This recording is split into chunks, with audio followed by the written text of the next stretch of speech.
안녕하세요. 아빠, 엄마의 함께 가는 길, 아마도 슈어여신 여러분, 환영합니다. 오늘은 그 영어에 대해서. 영어. 네. 정말 뭐 우리나라 사람이면 누구나 사실 우리가 영어 배울 때 거의 30년, 40년 이렇게 배웠지만 그 좋아하는 네. 넷플릭스나 뭐 OTT 보면서도 네. 정말 제대로 들을 수 없는 안타까운 영어. 근데 요즘 애들은 정말 많이 다르다고 하더라고요. 네, 자막 없이 보는 아이들 많죠. 진짜 많습니다. 네. 저는 정말 놀라는 게 뭐 애들이 뭐 초등학교 뭐 한 2, 3학년인데도 뭐 원서를 줄줄 읽고 뭐 해리포터 이런 걸 5, 6학년 되면 막 원서를 읽는다는데 그게 진짜 그런 애들이 있나요? 네네, 많습니다. 진짜로 있어요? 많아요. 자, 그럼 이제 결국은 이제 이 영어의 시작은 네. 이제 영어 유치원 아니면 뭐 일반 영어 학원을 다닐 때 여기서부터 시작되는 게 맞는 거죠?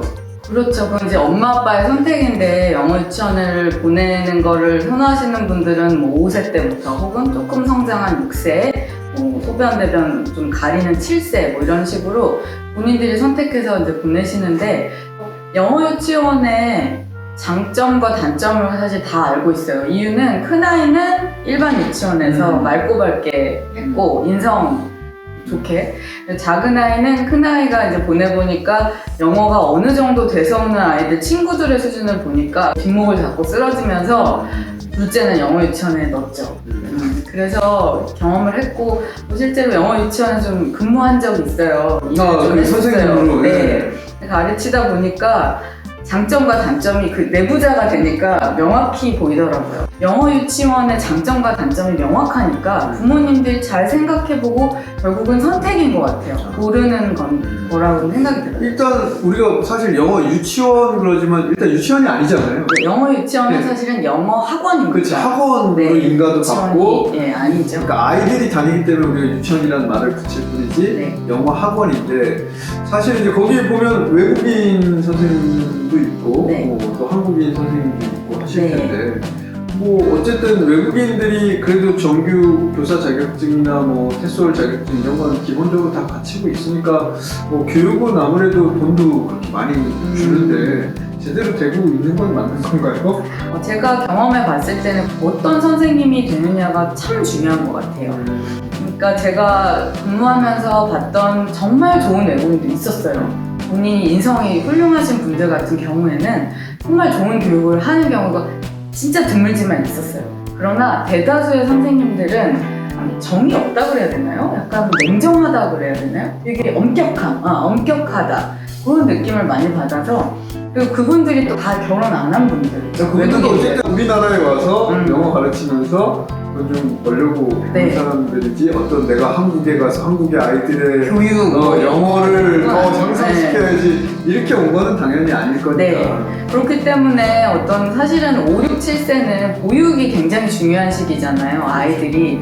그래서 유치원 선생님의 어떤 사랑, 유치원 선생님이 갖고 있는 그런 교육 방법, 인성, 예절 이런 것들이 많이 들어가야 되고 아이들이 갈등이 있을 때 어떻게 그걸 해결하는가 이런 것들이 굉장히 중요한 교육인데 사실 영어 유치원에서는 그런 걸 바라시면 안 됩니다. 그리고 영어 교육이 주입니다.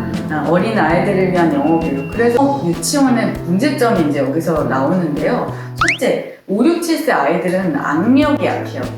외국 학교에 직접 가보면 거의 많이 안 써요. 말하고 뭐 여러 가지 활동하는데 우리나라 영어 유치원의 문제는 이걸 쓰게 한다는 게 문제입니다. 단어를 외우려면 자꾸 알파벳 써보고 라이팅을 해야 되고 써야 되고 에세이를 써야 되고 그러다 보니까 일단 힘이 들죠.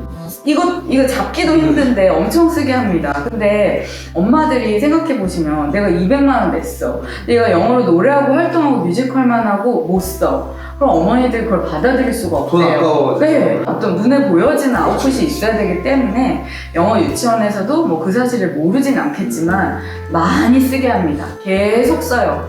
그러니까 애들이 일단 힘듭니다. 재미가 있을까요? 재미도 많이 떨어집니다. 그게 일단 첫 번째 문제고요. 두 번째는 아까 말씀드렸던 외국인 선생님들 그리고 담임 선생님으로 투입되고 있는 젊은 교사들의 문제입니다. 이것은 물론 사람마다 차이가 있겠지만 저도 그렇거든요. 제가 엄마가 되기 전에 선생님을 했을 때 아이들을 대했던 방법, 방식? 아이들이 이해하지 못했던 거 아직도 너무 미안해요. 나중에 만나면 사과하고 싶을 정도로 내가 걔네들을 이해하지 못했구나 그렇거든요.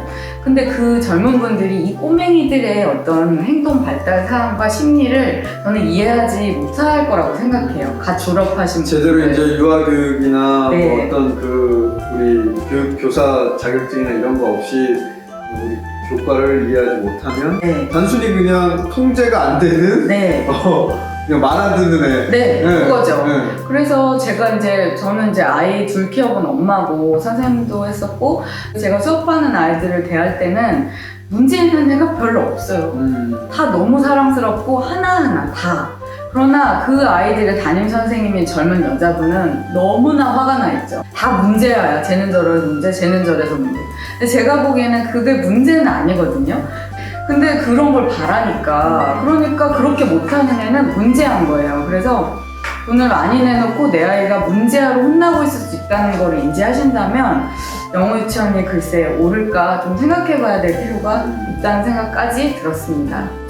하지만 그럼에도 불구하고 네. 어쨌든 3년을 다니게 되면 그냥 영어 유치원 안 다니고 학원만 다니다가 수능 공부해서 똑같은 점수가 나온다 하더라도 결국 좀 차이가 있긴 있는 거죠. 가끔 물어보거든요. 야, 너 그럼 이게 하루 종일 영어 하고서 뭐 하냐?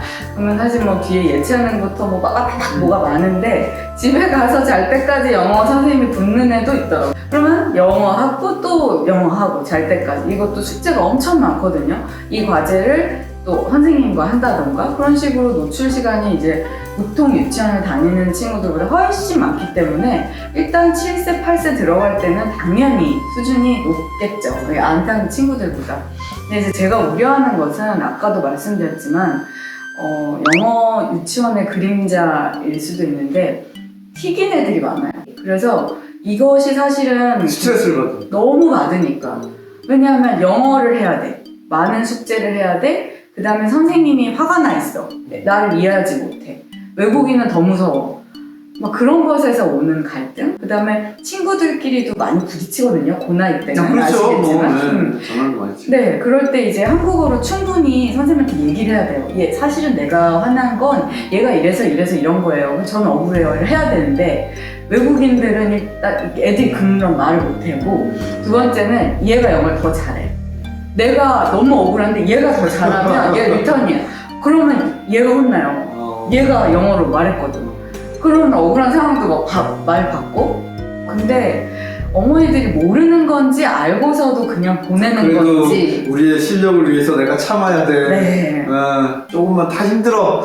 어차피 나중에 고등학교 가서 힘드느니 네. 지금 좀 참는 게 더 나아. 이 정도는 괜찮아. 라고 이제 강하게 키우시는 분이 있을 수도 있겠네요. 네. 근데 실제로 영어를 끝냈다고 하죠. 모두 자료를 검색할 때나 할 때 영어로도 하고 한국어로도 하고 그게 되게 편해지는 6학년들이 많이 있어요. 실제로. 6학년. 네. 6학년들이 이제 중3 때까지 문법을 정리해서 영어 공부를 완전히 끝내고 입시를 보는 애들이 사실 있죠. 대치동 아이들 많이 있는데 근데 저희가 우려하는 거는 이제 잘 안 되는 케이스도 있어요. 너무 어릴 때부터 이렇게 강압적으로 많은 단어를 외우면서 지속적인 스트레스를 받다 보니까 초2 때 그냥 포기 이렇게 아무것도 안 해. 다 놓는 애를 봤어요. 나 이제 더 이상 아무것도 못하겠어. 못해. 나 못해. 그러면 이제 대치동에 되게 소아청소년과가 되게 많거든요. 영어학원만큼 많거든요. 그런 데 가는 거죠. 얘 왜 이러냐. 근데 왜 이러냐가 아니라 이미 징후를 많이 보였을 거거든요. 근데 엄마가 놓친 거겠죠. 틱을 하고 하기 싫다. 그래서 제일 위험한 게 진짜 못하겠는 애한테 할 수 있어. 너 할 수 있어. 저는 그 말이 애한테 되게 안 좋은 것 같아요. 부담을 주고 진짜 못하겠는 애도 있거든요. 그래서 자기 애를 영어 유치원에 넣을 때는 첫 번째는 경제적 상황을 고려해야 된다는 거. 우리가 이제 100세 시대까지 사는데 이 초반에 이렇게 너무 많이 넣어버리면 진짜는 중고등학교 때거든요. 진짜 애가 필요해서 엄마 물리학원 붙여줘, 엄마 뭐 해줘 할 때 돈이 이만큼 필요한데 그때가 진짜인데 이제 너무 여기에다가 무리하게 내시는 거는 약간 생각해봐야 돼요. 무리하게. 그래서 자기의 상황을 일단 고려할 것이 첫 번째고 두 번째는 그 일반 유치원보다 갖고 있는 단점, 선생님들이 아이를 이해하지 못하고 아이가 지속적으로 굉장히 많은 과제를 해내야 되고 혼나고 악력도 약하고 이런 것들에서 오는 스트레스가 있는데 부모님이 그럼에도 불구하고 영어가 나는 너무 중요하다. 얘는 정말 그런 상황이라도 밀어 넣어서 해야 된다는 분들은 보내야겠죠. 우리는 꼭 영어, 네. 영어 자막 안 보고 한글 자막 네, 안 보고 뭐. 넷플릭스 보고 하고 싶다. 근데 이제 그거를 조금 나는 아니다. 나는 조금 더 건강한 어린 시절 지켜주고 인성이 훌륭한 아이로 키우고 조금 초등학교 들어가서 학습식 영어로 가도 이제 해서 충분히 나는 할 수 있다 하시는 분들은 사실은 일반 유치원 보내는 게 맞습니다. 그리고 우리가 또 금액적인 거에서도 영어 유치원이 너무 부담스러워서 잠수네라는 또 유명한 네, 그 책 사이트 있죠. 책 네. 있잖아요. 거기 들어가시면 영어 책이랑 어느 시기에 어떤 걸 읽혀야 되는지가 리스트가 정말 친절하게 나와 있어요. 그래서 그걸로만 딱 준비해서 영어 책을 빌려주는 데도 많거든요. 그렇죠. 영어 도서관도 많고. 요새 뭐 동네마다 어린이 도서관 있어서 네. 사실은 뭐 책 빌리는 건 일도 아니죠. 그쵸. 사실 그 영어 유치원 같은 거 없이 일반 유치원, 대형 학원 이런 데 꾸준히 차근차근 해서 서울대 간 분 또 봤어요. 아, 네, 있겠죠. 영어 수능 네. 그냥 1등은 맞고 내신도 그냥 꼼꼼한 여학생이었는데 그냥 잘해서 가더라고요. 그러니까 그건 정말 아이에 따라 다르고 본인들의 상황에 따라 다른 거라 부모님들이 어떤 방법을 선택할 건지는 영어를 안 할 수는 없어요. 안 할 수는 없으니까 경제 상황과 여러 가지를 고민하셔서 선택하시면 될 것 같습니다. 뭐 영어 학원 또 영어 유치원 뭐 어떻게까지 뭐 정답을 우리가 말씀을 못 드렸지만 다양한 아마 어머님의 경험을 통해서 또 이 주변 분들 이렇게 얘기들 들으셔보면 아마도 내가 우리 집은 이러니까 이렇게 하는 게 좋겠구나 아니면 내가 지금 하고 있는 방법이 틀린 게 아니구나 네, 그런 생각을 가지시면 뭐 그게 저는 정답이라고 생각합니다. 네, 그죠? 맞습니다. 엄마 아빠의 선택이 중요한 거라고 보고요. 네, 다만 어쨌든 중요한 건 계속해서 노출시켜주는 네. 엄마의 노력은 필요하다는 점. 네. 이것만 명심하시고 네. 그리고 다음에 뵙도록 하겠습니다. 네. 감사합니다. 감사합니다.